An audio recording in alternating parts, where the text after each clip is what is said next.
시작. 예수께서 우리를 떠나 조수장으로 가서 한 집에 들어가 아무도 보게 하시거나 숨길 수 없더라.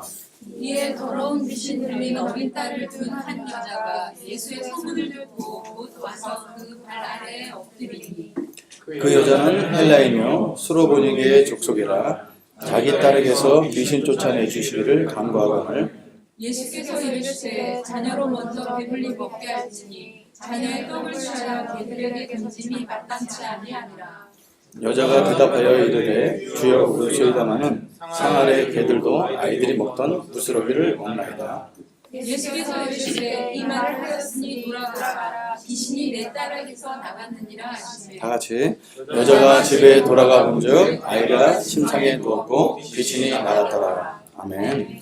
이 본문은 이제 교회 안에서는 설교 시간에도 많이 등장하는 아주 유명한 구절입니다. 근데 오늘 본문에 따라와서 이제 이 자리까지 오게 됐는데요. 오늘은 약간은 성경 공부하는 느낌 좀 들 겁니다. 그래서 제가 이걸 쉽게 하려고 이제 많이 노력을 했는데 줄이고 그래도 성경 공부 맛이 날 수밖에 없다 생각 들어봅니다. 자, 그래서 오늘 이 본문을 가지고 같이 말씀을 좀 보겠습니다. 여러분 세상에서 가장 파워풀한 도구가 뭐가 있을까요? 만능. 풀. 술? 풀. 아, 풀이요? 파워풀? 아, 그렇군요. 네. 예. 진원 형제가 결혼한 지 얼마 안 됐는데 아재 반열이 들었습니다. 예. 감사합니다. 예, 파워풀한 도구는 제가 볼 때는 돈이라고 생각합니다. 네, 그죠? 돈으로 살 수 없는 것들도 있죠. 행복 살 수 없다고 얘기합니다. 근데 여러분, 돈 조금 있으면 행복한 거 아세요? 예. 제가 이렇게 우리 한 달 예산이 있잖아요, 가정에. 이게 어떨 때 강의 많이 돼서 한 달에 한 50만 원 넘게 벌 때가 있어요. 그럼 제가 아내한테 목소리 달래요. 이거 필요한 거 없어? 이렇게. 근데 마이너스 50만일 때는 카드를 긋던 데 쓰고 말이야. 이게 달라져요. 그러니까 사실은 돈이 우리를 행복하게 만드는 거 아닌데 돈 있으면 많이 행복할 수 있죠. 그죠? 도움은 됩니다. 여러분 돈 주고 관계 살 수 없다 그러죠? 여러분 아닙니다. 돈 없으면 관계 맺기도 어려운 세상입니다. 예, 관계에 많이 도움이 됩니다. 건강 불치병은 못 고치죠. 근데 여러분 저는 요새 할 수 없이 이렇게 CBMC 사장들 만나보니까 부자들 많이 만나게 되는데 그분들 뷔페집가 밥 먹고 나서 챙겨 먹는 게 많아요. 난 약인가 했더니 무슨 건강인데 역시 건강식품 같은 것도 돈 있는 분들은 건강을 오래 가는 것 같아요. 도움이 됩니다. 그럼 결혼은 돈으로 하는 게 아니라 짝으로 하는 거죠. 제가 이런 생각을 가졌다가 제 딸한테 욕을 많이 먹었죠. 하영이 친구들이 결혼을 막 속속들이 하는 거예요. 아빠 얘 결혼해, 얘 결혼해. 야 너도 해. 아빠가 대줄 거야. 이게 첫 번째 말이었습니다. 하영이 친구들이 결혼을 다 그때에 작년에 올해 많이 하는데 다 보면은 학자금 대출 걱정이 하나도 없었고 부모들이 재력이 조금씩 있어서 아주 큰 부자 안 해도 그래야 기본이 되는데 우리 애들은 학자금 대출서부터 밀려 있어서 이걸 하려면 멀죠. 그래서 철없이 아빠가 일찍 결혼하기 어렵습니다. 결혼을 돈으로 하는 건 아니지만 돈이 있으면 훨씬 더 빨라지는 것을 보게 됩니다. 100%는 아니지만 큰 도움이 되는 건 사실이죠.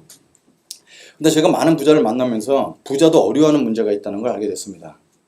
여러 가지 아까 앞에 있는 것도 다 어렵지만 진짜 어려운 건 뭐냐면 자식 문제입니다. 많은 부자들이 와서 고민하는 게 자식 문제. 저한테 이메일을 이만큼 써서 목사님 너무너무 바쁜지 알지만 강남대학교 2학년 누구누구인데 한 번만 만나주시겠어요? 제 말은 듣지 않습니다. 근데 솔직히 부모 말 안 듣는 거 제가 만난다고 안 되죠. 그 자식 문제 쉽지가 않아요. 그러니까 오늘 본문에 등장하는 여인도 이 문제를 들고 왔어요. 여러분 이 여인은요 굉장히 독특한 여인입니다. 예수님이 지금까지 마가복음에서 유대인들만 상대로 해서 여지껏 복음을 전하셨어요.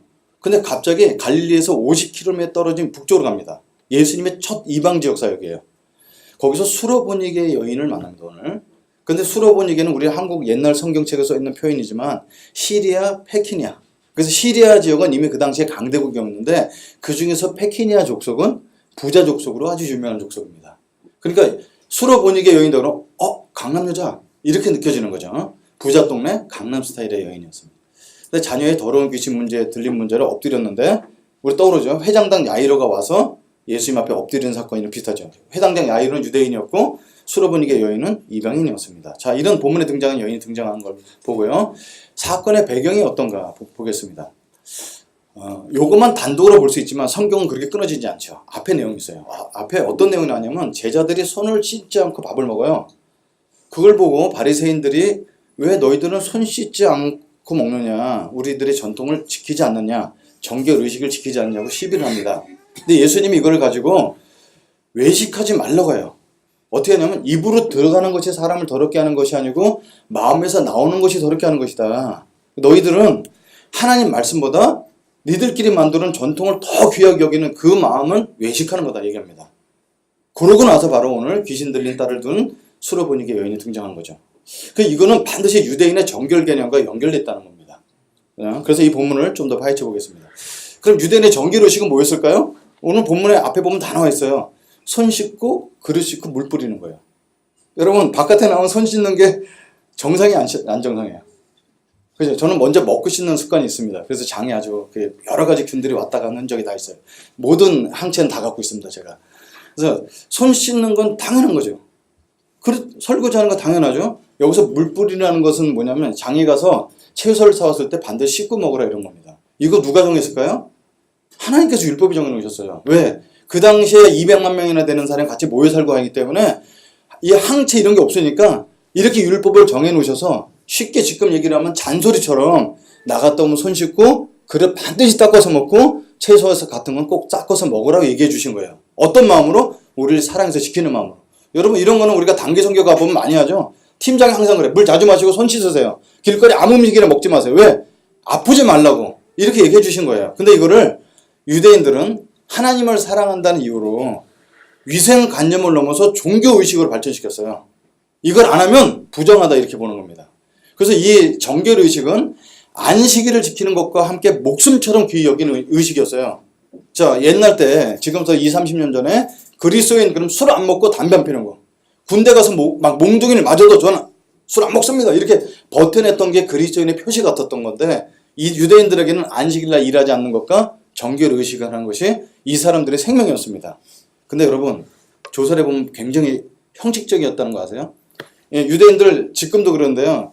밥 먹기 전에 손 씻는데 가서 깨끗한 물로 이렇게 씻는 게 아니고요. 요만 이렇게 커피잔도 아닌 찻잔 같은 데 있어요. 거기다 손가락 6개를 담궈갖고 닦아서 버립니다. 그리고 밥 먹어요. 정결의식을 한 거예요. 그러니까 얼마나 형식적인 거예요 이게. 그러니까 사실은 하나님께서 왜 이걸 우리에게 하라고 하셨는지를 잊고 요걸 안 하면 유대인 아니야. 요거 안 한 사람들 이렇게 보는 거죠. 이 마음이 달랐다는 것입니다. 근데 문제가 있죠. 그게 바로 전통을 하나님 말씀보다 우선 여겼고요. 왜 하라고 하셨다는 그 목적보다 지금 하고 있는 일을 더 세게, 더 강하게 하는 박자는 종교적인 그 틀을 갖고 있었던 것이 문제였습니다. 오늘 바로 앞에 있는 본문에 예수님께서 이사야의 말씀을 갖다 놓고서 얘기합니다. 너희 외식하는 자에 대해서 잘 현하였도다. 기록하였을 때 너희는 하나님의 계명을 버리고 다시 말로 해서 하나님의 그 마음을 우리를 사랑하는 마음을 버리고 사람의 전통을 지키느니라 라고 말씀하셨습니다. 그리고 진짜 정결은 뭔지 아냐? 입으로 들어가는 것이 더럽게 하는 것이 아니라 사람 마음에서 나오는 것이 그 사람을 더럽게 한다. 그럼 이렇게 우리도 뭐 평생 태어나서 지금까지 욕 한 번도 안 해본 사람 없겠죠? 우리가 욕을 했다 그러면 듣는 사람도 기분 나쁘죠. 근데 더럽혀지는 것이 욕을 한 사람이라는 거예요. 그죠? 그래서 이 사람 마음속에는 이런 게 있다는 것입니다. 악한 생각인데 음란과 도둑질과 살인과 간음과 탐욕과 악독과 속임과 음탕과 질투와 비방과 교만과 우매함. 이런 것들이 말을 통해서 나오는 것이 너희를 더럽힌다는 거 얘기하는 겁니다. 그래서 이 악한 모든 것이 나와서 사람을 더럽힌다고 얘기했어요. 그래서 예수님의 정결에 대한 개념은 굉장히 달랐습니다. 손 씻을 필요가 없다고 하심이 아니라 진짜 정결함이 무엇인지 오늘 알려주십니다. 이런 것들이었습니다. 여러분 제가 예수님을 20살 때 믿고서 성경을 읽을 때마다 이런 구절 나올 때마다 너무 어려워요. 여러분 저는 음란 그런 게 제일 찔립니다. 거기다 또 비슷한 건데 간음 또 있습니다. 또 뒤에다 음탕 나옵니다. 이게 진짜 저한테 너무 큰 문제였어요. 하나님. 그래서 내가 한번 형제들끼리 이렇게 모인 데서 내가 음란하게 얼마 음란하고 음탕한지 이렇게 나눴더니 저는 양반이라는 걸 알게 됐습니다. 남자들 다 똑같아. 다 어려워요. 여기 앉아있는 결혼하는 청년들 보면 이 문제에 안 걸리는 사람 어디서 다. 그러니까 난 참 여자로 태어나면 이런 문제가 없어서 얼마나 좋겠는가 했더니 여자들은요 이 질투라는 단어 때문에 죽으려고 하더라고요. 자기보다 이쁜 사람 만나면 자살하고 싶어요. 딴 사람이 나보다 더 사랑을 받으면 너무 힘들어요. 그러니까 남자랑은 또 다른 문제가 있어요. 이게 인간이 갖고 있는 전체 마음이죠. 여러분 이 여기 있는 단어 중에 양심에 걸리지 않는 사람 있으면 나와보세요. 나이를 제가 좀 먹으니까 예전보다 조금 낫지만 이제 음란과 음탄 이런 것들은 잘 지나가는 것 같아요. 나이를 먹으니까. 근데 지금 잘하는 거면 탐욕. 내가 갖고 이미 성취한 거 잃어버리지 않고 싶고 내가 갖고 있던 명예 놓치고 싶지 않고 이런 것들을 계속 잘하죠. 이건 끝없는 갈등이라고 생각합니다. 양심에 걸리지 않는 사람이 없는데 손 씻는 것으로 내가 정결했다고 생각하지 않은 것이 아니고 그렇게 되면은 외식하는 거다 주님께서 말씀하시는 거예요. 이런 것들을 아직도 갖고 있어요. 물론 이게 결론은 예수 그리스도를 만나서 보혈로 씻어야지 정결해진다는 것을 깔고 말씀하시는 거예요. 이런 얘기를 강력하게 말씀하시고 나서 오늘 여인이 등장했습니다. 이게 이제 성화는 한 장면에 다 표현해야 되기 때문에 저렇게 표현하는데 여인이 강구하는데 예수님이 이렇게 물리치고 하는데 제자들은 왜 저 여인의 말을 안 듣습니까? 라는 장면을 보이는 겁니다. 자, 이런 정결의식에 대한 것을 깔고서 수로보니게 여인의 이야기를 들어보겠습니다. 마가는 빨리빨리 썼고 짧게 썼기 때문에 자세히 안 썼는데 이 똑같은 내용을 마태가 기술하고 있어요. 마태복음에 보면 좀 더 정확히 나와 있습니다. 소리질러 이르되 주 다윗의 자손이여 나를 불쌍히 여기소서 내 딸이 흉악하게 귀신을 들렸나이다. 예수는 한 말씀도 대답하지 아니하시니 제자들이 와서 청하여 말하되 그 여자가 우리 뒤에서 소리를 지르오니 그를 보내소서. 지금은 우리 마가복음에 안 나왔지만 마태복음에는요 여자가 얘기 와서 소리 지르는데도 못 들은 척 하세요. 왜 못 들은 척 하실까요? 왜 예수 주변의 사람들이 다 듣고 있는데 예수님만 못 들은 척 하실까? 뭐 따져보면 예수님께 뜻이 있죠. 네. 이런 걸 우리가 좀 이렇게 적용해 볼 수 있죠. 기도에 아무런 응답이 없을 때 하나님 살아계신가? 이런 생각이 들죠. 아니 우리가 이렇게 교회 이전자를 위해서 9개나 보고서 계속 두드리는데 답이 안 나옵니다. 그리고 병 낫게 해달라고 계속 기도했는데 안 나옵니다. 저희 어머님이 제 학교 제가 4학년 때 뇌출혈로 쓰러지셔서 병원에 가고 제가 여름 수련을 못 갔어요. CC 학생들은 다 여름 수련가 있어서 어머니 붙잡고 있는데 기도하면 들어준다는 그 확신 때문에 어머니 그 소대변을 받아내니까 받아놓고서 교회 가서 계속 확신이 오죠. 또 하고 또 가서 그래서 그 앞에 있는 교회 이름도 기억나지 않는데 경희대학교 서울에 있는 경희대학교 후문에 있는 교회였어요. 얼마나 기도했는지 목사님이 이렇게 나오시더니 이 정도 기도하면 하나님께 들어주겠다. 근데 일주일 정도 있으면 회복시켜준다는 마음의 확신을 주셨는데 딱 일주일 만에 돌아가셨어요. 아니 그렇게 내가 다른 사람 위해서 기도 많이 했는데 하나님 살아계신가 이런 생각 들죠. 그럼 그동안 받았던 기도 응답은 우연히 일치였을까? 근데 문제는 다른 사람 기도 응답 때는 소리가 들립니다. 다른 사람 기도 응답 간증을 들어볼 때 나는 좀 나를 사랑하는 것은 다른 모양이구나. 기도는 종교행위의 일부일 뿐 이런 생각이 들겠죠. 근데 이 올바른 태도는 그런 거 아니겠습니까? 그동안 배워오고 경험해온 하나님을 생각해 볼 때 예수님이 저렇게 안 드릴 때는 이유가 있을 거야. 그게 무슨 뜻이에요? 내가 지금 이해는 하지 못하지만. 그죠? 여러분 기억하세요? 제자들을 바닷 가운데 두셨다가 새벽에 나타나시는 사건 얼마 전에 배웠잖아요. 처음부터 아셨어요. 근데 무태에서 보고 계시다가 새벽 3시에 나타나신 주님의 목적이 있어요. 정말 내가 하나님인 것을 그들을 깨닫게 하려고. 오늘도 똑같은 겁니다. 자, 오늘 그래서 마가복음 본문에 돌아가면 이에 더러운 귀신 들리는 어린 딸을 둔 한 여자가 예수의 소문을 듣고 와서 발 아래 엎드렸습니다. 그 여자는 헬라인이요 수로보니게 족속이라 자기 딸에게 귀신 쫓아내주기를 간구하더니 예수님이 무시하는 정도가 아니라 27절엔 더 한 줄 더 뜨시죠. 예수께서 이르시되 자녀를 먼저 배불리 먹게 할지니 자녀의 떡을 취하여 개들에게 던짐이 마땅치 아니하니라. 이게 이제 그동안 봤던 예수님의 아주 다른 모습입니다. 첫 번째 외면하셨고 두 번째 이제 개라고 하십니다. 이게 무슨 황당한 말이에요. 여러분 유대인들이 갖고 있는 개에 대한 개념 아시죠? 부정한 짐승입니다. 굽은 갈라져 있으나 되게 책임질하지 않는. 그래서 가장 부정한 것에 대해서 얘기하는데 대표적인 얘기고요. 타인을 조롱할 때 우리나라도 마찬가지로 개를 껴서 욕을 하지만 타인을 조롱할 때 성경에 보면 개처럼 그죠? 그리고 자신을 비참히 여길 때 하나님 사람들이 나를 개처럼 조롱하나이다. 가장 바닥에 있을 때 인생의 바닥을 찍었다는 표현이 자기를 개로 비유할 때 쓰는 겁니다. 여러분 거지 나사로가 한 사람이 태어났는데 거지로 태어났어요. 근데 거지 중에서도 건강한 거지가 있어야 되는데 피부병이 걸린 거지예요. 근데 그거를 개가 와서 하는 모습을 보여주죠. 그래서 이 인생의 가장 바닥에 사는 사람을 표현할 때 개를 꼭 등장시킵니다. 그러니까 이 여인 보고 너는 개다 이렇게 표현한 걸 보고 사람들 들을 때 경악을 할 수밖에 없습니다. 근데 우리가 알고 있는 것처럼 오늘 본문에 여자는 그냥 반응하지 않았습니다. 여자가 대답하여 이르되 주여 올소이다마는 상 안의 개들도 아이들이 먹던 부스러기를 먹나이다. 예수께서 이르시되 이 말을 하였으니 돌아가라 귀신이 내 딸에게서 나갔느니라 하시매 여자가 집에 돌아가 본즉 아이가 침상에 누웠고 귀신이 나갔더라. 여러분 우리가 뭐 아주 단순하게 배울 수 있는 것들 있죠. 여인의 겸손함과 간절함입니다. 내가 개가 되는 게 무슨 문제란 말인가? 내 딸을 고칠 수 있는 유일하신 분인데. 만약에 저도 요새 이제 그 아주대 병원을 다니고 있어요. 내일 또 가서 이제 의사를 또 만나야 되는데 예약을 해놓고 그 사람 예약하면 2주 뒤에 만나줘요. 그리고 가서 병원 표를 받고 돈 내고 있으면 40분이나 50분 뒤에 내 이름 들어가서 10분 만나주는 거예요. 근데 만약에 이렇게 중한 병이 걸리면 이런 식으로 치료했던 죽겠다 싶더라고요. 한국 병원 시스템이. 사람들이 너무 많고 의사는 적으니까. 만약에 내가 우리 딸이 병든 거 듣고 새치기에서 들어가서 얘 좀 먼저 봐달라고 그러면 난 미친놈 아니야? 상관없어. 난 미친놈이에요. 얘 좀 먼저 봐주세요. 이런 마음이겠죠. 그죠? 걔가 되는 게 무슨 상관이란 말이에요. 내 딸을 고칠 수 있는 유일하신 분인데.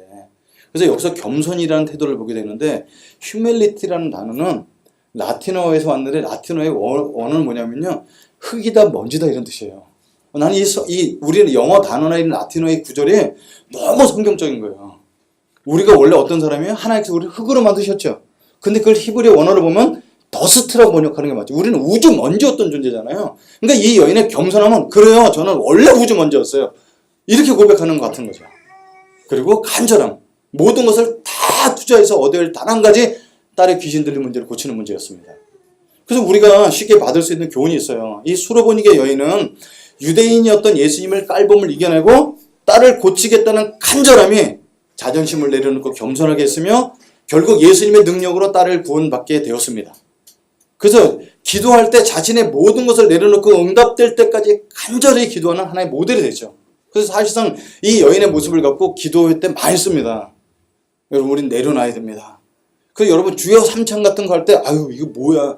근데 여러분 그거 해보면 효과가 있어요. 어떤 효과냐면 나같이 사회적 지위와 권능이 있는 사람이 양복 입고 와서 주여 삼창이 너무 웃긴데 하고 나면 마음이 열려요. 왜냐면 내가 하나님 앞에 아무것도 아니라는 걸 막 내려놓게 되거든요.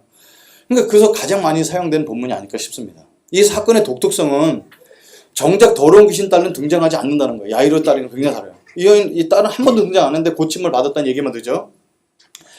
신학적인 문제가 생깁니다. 엄마의 신앙 고백이 딸을 구원하는 거예요.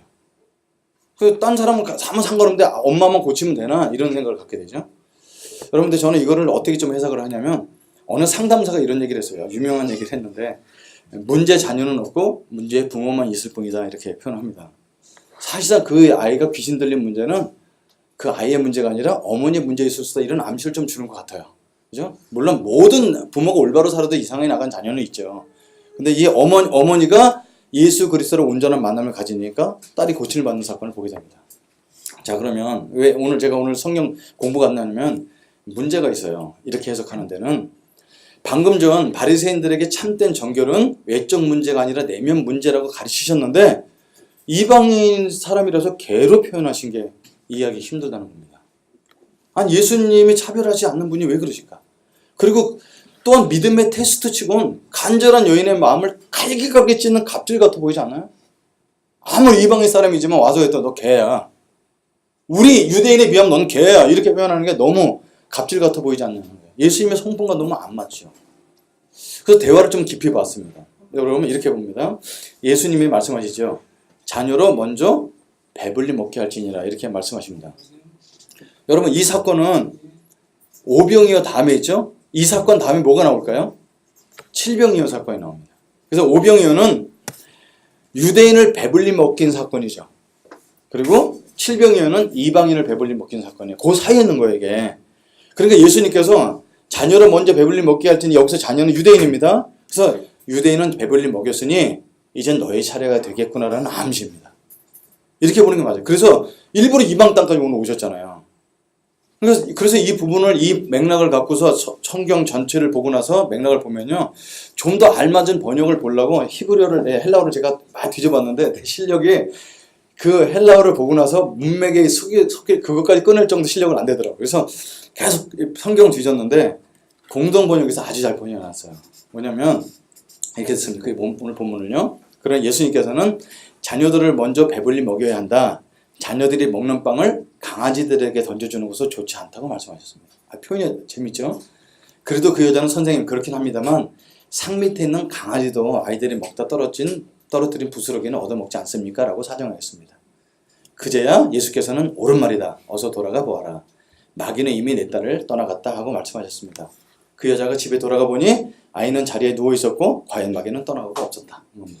여기서 단어를 아주 정확히 표현했습니다. 여기서 이방인들한테 말하는 개가 아닌 강아지로 표현되어 있는 거예요.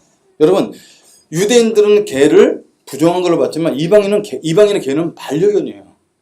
여러분, 유대인은 개를 결코 집에 들이지 않습니다. 그냥 거지는 앓고 있는 거예요. 아니, 부정하죠. 근데 이방인은 반려견은 상아리에서 같이 밥을 먹죠. 우리 집에 고양이 한 마리 있는데 얘가 사람인 줄 알고 밥 먹을 때 자꾸 올라와요. 먹지도 않을 거면서 올라옵니다. 계속 올라옵니다. 내려가. 그럼 내려갔다가 좀 이따 또 올라옵니다. 지가 사람인 줄 아는 거죠. 거울을 빨리 보여줘. 지가 고양이라는 걸 깨닫게 해줘야 되는데. 그래, 이건 반려묘죠. 얘가 없으면 사람들이, 오늘 우리 카톡방에도 우리 나왔지만, 청년 카톡방에 나왔지만, 고양이 잊어버린 사람 멘붕 올라왔다고 이제 기훈 형제가 올렸어요. 그러니까 비슷한 고양이 찍어서 이거 아니냐 이렇게 올리고 막 이랬던 사건이 있었어요. 우리 청년 카톡에. 여러분, 이방인들한테 이 개는 상아리에서 밥을 먹는 개였습니다. 그래서 집안 상아리에서 먹는 반려견에게, 야, 너 같으면 아무리 네가 개가 사랑스럽지만 자녀한테 먹을 걸, 자녀가 먹을 걸 걔한테 먼저 주겠니? 이렇게 얘기하신 거예요. 그러니까 그 여자가 우리 또 자녀가 먹고 남는 걸 주세요. 줍니다. 저희는 그것만도 충분합니다. 그러니까 예수님께 기다렸다지 내가 옳다. 이렇게 얘기하신.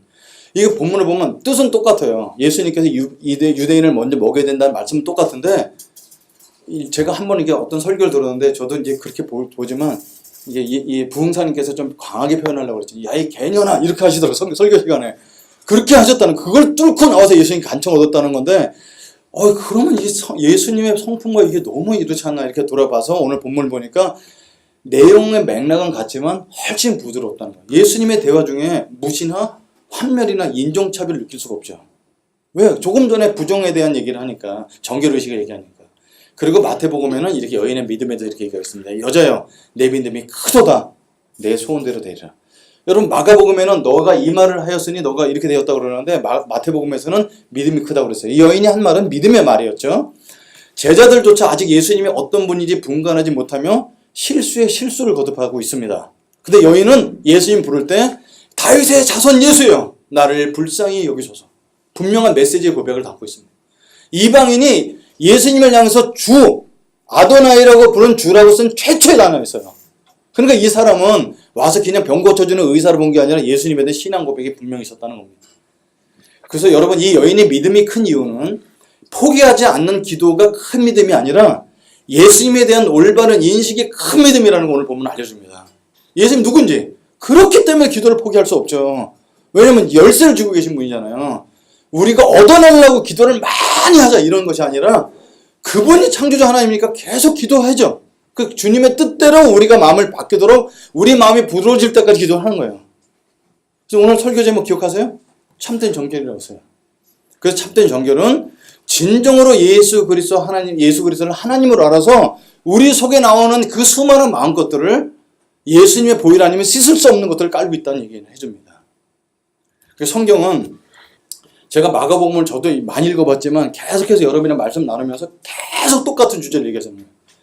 병을 고치던 귀신을 쫓던 물속에서 만났던 무리를 거르시던 어떤 본문을 갖다 놔도 그 본문은 예수님이 기다렸던 메시아 하나님인 걸 얘기해줍니다. 오늘 본문도 똑같습니다. 하나님은 우리 실생활에 무척 관심 있게 우리를 돌보시는 분인 거 맞습니다. 그리고 더 중요한 것은 우리 삶을 돌보시는 걸 채워주시는 정도가 아니라 우리의 삶에 진정한 그분이 주가 되지 못한다면 전부를 잃기 때문에 계속 성경은 예수 그리스도가 하나님인 걸 얘기해주고 있죠. 성경은 처음부터 끝까지 주 예수 그리스도 한 분만을 말하고 있는 본문입니다. 그래서 우리에게 있어서 가장 중요한 질문을 한 가지를 찾는다면 뭘까요? 예수님은 실제로 내 삶의 주인입니까? 라는 질문입니다. 우리는 어쩌면 어떻게든 예수님 만났으니까 사형을 통해서 만났던 어떤 분이 전도해서 만났던 예수님 영접했어요. 주인이세요. 오늘 질문하는 예수님 나의 주인이라는 문제는 그냥 예수님을 내가 한번 믿은 적이 있어요 라는 질문이 아니죠. 정말 주인일까? 삶의 폭풍치는 잠 못 이루는 밤에도 예수님이 진짜 주인일까? 여러분, 이게 잠 못 이루는 밤을 지내볼 때, 진짜 내가 이 잠 못 이루는 밤 때문에 지금 축복을 받고 있구나. 주님께 나가야 되다. 이렇게 생각이 드냐는 거죠. 다음 달엔 출근할 직장이 없어지는데 그때도 예수님이 주인일까? 결혼 너무너무 사랑해서 결혼했는데 결혼 생활 5년 만에 위기에 와. 결혼 생활 위기 한가운데도 예수님이 주인일까? 지금 그렇게 사랑했던 사람이 서로 막 욕을 해가면서 싸운 그날 밤에 잠을 못 자는 그 결혼 생활의 위기일 때, 자녀 때문에 결혼 생활 위기도 받을 수 있겠죠. 그때도 주인일까? 그리고 홀로 남겨진 느낌 가운데서 예수님 주인일까? 우리 인생에 만나볼 수 있는 수많은 고배들과 이런 가운데 그때 진짜 주인일까? 이게요. 오늘 본문은 우리에게 말씀하고 있습니다. 예수님은 주인이어야만 합니다. 예수님만이 유일한 반석이기 때문에. 여러분, 고민합니다. 그래서 목사가 고민 안 하겠어요? 아무리 믿음 갖고 말씀을 보고 있어도 고민되죠. 잠을 못 잡니다. 새벽 2시, 3시에 일어나서 또 잠 못 잘 때도 있고 그래요. 근데 기도하고 나서 터는 건 뭐냐면, 내가 이 문제가 그렇게 해결 안 된다고 해도 내가 주님과의 관계가 문제가 생길 거 아니에요. 심지어는 좀 직설적으로 얘기해보자면, 우리가 예배 장소를 찾고 있다가 진짜 못 찾았어요. 여기 12월 말에 보여줘야 돼요. 그러면 우리가 예배 생활에 문제가 생기자는 거예요. 장소가 없어지면 정말 나랑 주님과의 관계가 무뎌지냐는 거예요. 그거 없어지면 내 신앙생활이 끝나는 거예요. 그거 없어지면 내 인생이 정말 아무것도 아닌 거 되냐는 거예요. 예수님은 어떤 상황 속에서 우리의 반석이 되신 분이기 때문에, 그래서 계속 고통 가운데 있지만 마음에 깊은 반석 되신 주님 앞에 평안을 누릴 수 있다는 거예요. 그래서 오늘 찬양을 듣는데, 오늘 이제 상태 집사님 찬양 인도하는데, 이 찬양의 가사가 얼마나 가슴에 와닿는지, 내 아버지 그 품 안에서 내 영혼은 안전합니다. 환경이 변화돼서 그런 게 아니잖아요. 수레보니게 여인이 주님 앞에 막 달려왔을 때 환경이 변화된 거 아니잖아요. 그죠? 근데 다윗의 자손 예수여, 내 아버지 그 품 안에서 내 영혼이 안전합니다. 그 손길로 내 삶을 나누시니 그 평강이 나를 돕습니다. 이 평강은 편안함과 굉장히 다르죠. 영원한 반석 되신 주님, 나 비록 넘어지면 흔들리지만 주님 내 안에서 거하며 나를 붙드시니 내 생각을 주께로 돌리고 주시는 평강의 옷을 입습니다. 이게 막 있더니 막 해결돼서 막 기쁜 것이 아니라 주님의 평강의 옷을 입습니다. 왜? 그것이 나의 영원한 주님의 구원과 영원한 관계는 아무리 해를 입힐 수 없는 것이니까. 사망이나 적진이나 위험이나 칼이라도 주 예수 그리스도의 사랑에서 끊을 수 없기 때문에 평강 옷을 입죠. 주 안에서, 주 약속 안에서 내 영혼 평안해. 내 뜻보다 크신 주님의 계획을 저는 신뢰하길 원합니다.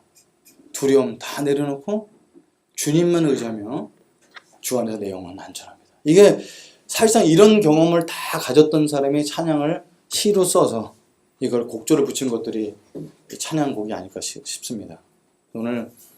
오늘 우리에게 정결의식에 대해서 주님께서 말씀하시는 것 같은데, 정결의식이 아니라 결국은 예수 그리스도에 대해서 말씀하고 계십니다. 한번 이렇게 한번 기도해요. 지금 나를 붙들고 있는 불안감과 아픔을 그대로 좀 주님께 들고 나갔으면 좋겠습니다. 하나님, 나를 불쌍히 여겨주세요. 이 여인의 가장 성숙한 기도는, 주여 내 딸을 불쌍히 여겨주시옵소서. 나의 주인, 나의 안정감의 근원, 창조되신 앞에, 예수님 앞에 엎드리는 것이죠.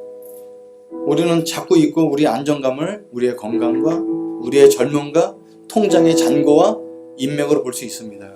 그러나 우리의 정말 안정감의 근원은 창조주 되신 예수 그리스도인 것을 오늘 본문 말씀해 주고 있습니다. 그래서 오늘 간구할 것 딱 한 가지.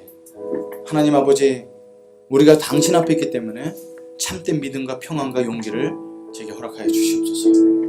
이렇게 한 가지만 놓고 우리가 예수 그리스도를 삶의 진정한 주로 순간 모실 수 있도록 기도하며 나가길 원합니다. 기도하겠습니다. 하나님 아버지, 감사합니다. 찬송합니다. 지금 우리 마음 붙들어 주셔서, 하나님 아버지, 예수님이 주인이신 걸 알게 되었습니다. 우리 속에 나와 있는 더러운 것들, 속에 있는 것들, 하나님, 그것을 우리가 갖고 있는 한 우리는 깨끗해질 수 없는 존재인데, 참된 정결의 주인 되신 예수님이 씻어주셔야지만 되는데, 그래서 예수님을 어떤 상황 가운데서 정말 나의 하나님, 나의 주님으로 인정하고 고백해야 되는 그 삶 속에 하나님 우리를 불러주셔서 감사합니다. 하나님 감사합니다. 오늘 예배를 통해서 정말 주님이 나의 주 되신 것을 깊이 고백하고 찬양을 통해서 평강의 근원 되신 주님을 고백합니다. 그러나 주님, 우리 환경이 바뀌지 않는다 할지라도 그 가운데 우리가 갖고 있는 영원한 당신의 구원성과 이 당신의 영원하지 변하지 않는 당신의 사랑에 흔들리지 않게 하시고 우리의 감정의 근거가 아니라 예수님의 사랑의 근거로 주님 앞에 평강에 설 수 있도록 주님 붙들어 주옵소서. 하나님 아버지, 제자들도 주님 앞에 하나님 아버지 온전히 서지 못하고 있을 때 믿음을 쓸어버리게 여인에게 주셨던 주님, 우리에게도 허락하여 주셔서 정말 우리 가운데 갖고 있는 미래에 대한 불투명과 불안함과 늦었다는 생각들과 여러 가지 것들을 하나님 내려놓게 해주시고 하나님이 예수 그리스도의 주 되신 그 앞에 믿음과 평안과 용기를 갖고 나가는 저희들 될 수 있도록 주님 붙들어 주옵소서. 하나님 감사합니다. 하나님, 우리가 신령과 진정으로 예배드리게 해주셔서 정말 감사합니다. 하나님 마음껏 찬양할 수 있도록 해주셔서 감사합니다. 하나님 아버지, 그리고 정말 말씀을 배울 수 있는 시간 주셔서 감사합니다. 주님 감사합니다. 하나님 아버지, 우리에게도 이번 주에 또 말씀해 주셔서 정말 감사합니다. 하나님, 우리의 믿음의 근거, 우리의 평안의 모든 기초는 예수 그리스도인 것을 고백합니다. 이 땅이 갖고 있는 건강과 물질과 모든 관계가 끊어진다 할지라도 어느 누구도 예수 그리스도의 그 사랑의 사슬에서 끊을 수 없는 것을 이 시간에 고백하며 거기서 평안함과 안정감을 누리길 소원합니다. 하나님, 그러나 이 좋은 것들, 이 복음을 지속적으로 삶으로 증거하게 해주시고 내가 알고 있는 너무 가까운 이웃에게 예수 그리스도를 증거하는 저희들 되게 해주시옵소서. 그리고 흔들리지 않게 해주시고 고통 가운데 하나님 주님 앞에 나가서 엎드리는 지혜를 우리가 일평생 잊지 않고 누리며 살아가는 가까운 년 될 수 있도록 축복하여 주시옵소서.